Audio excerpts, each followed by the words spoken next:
साथ महापुरुष होते हैं, जो भी काम बताते संकल्प करके बताते, तो संकल्प में बड़ा पावर होता है। इसलिए महाराज जी ने कहा कि मैं गुरु महाराज का ही काम कर रहा हूं, मेरी तरफ से कोई नया काम चालू नहीं किया, और गुरु महाराज का काम पूरा हो जाए तो इसी धरा पर सतयुग उतर कर आ जाए।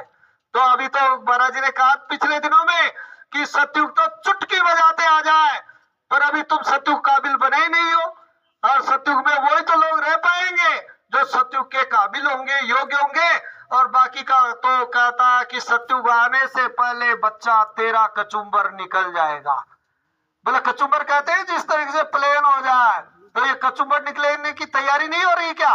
पर जो बज रहा काल का डंका, कोई बचने न पाएगा, और बचेगा साधु जन कोई जो सत से लो लगाएगा।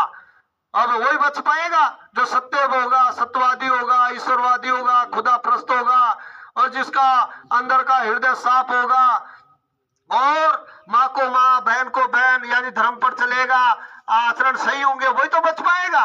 तो इसलिए कलयुग के काबिल जो बनेंगे वो तो चले जाएंगे, और सतयुग के काबिल बनेंगे वो देख पाएंगे। तो इसलिए इसके लिए क्या करना कि आपको और हमको महाराज जी के आदेश पर जो आदेश मिले उस आदेश के अनुसार काम में लग जाओ। और उसमें क्या क्या दिक्कत है, यानी 24 घंटों में, यानी कहते हैं ना कि 10वां हिस्सा आप सेवा में देते हो, देते हैं बहुत से लोग, तो ऐसे समय का भी हिस्सा दे दिया करो। तो समय का हिस्सा दोगे तो यही समय आपके काम आता है। अब जब सत्संग में जो जाता है तो कहते हैं नुकसान होगा, क्या नुकसान होगा? सत्संग में जाने से तो फायदा ही फायदा होता है, नुकसान तो किसी का होता ही नहीं है, आज तक नहीं सुना नुकसान होता है।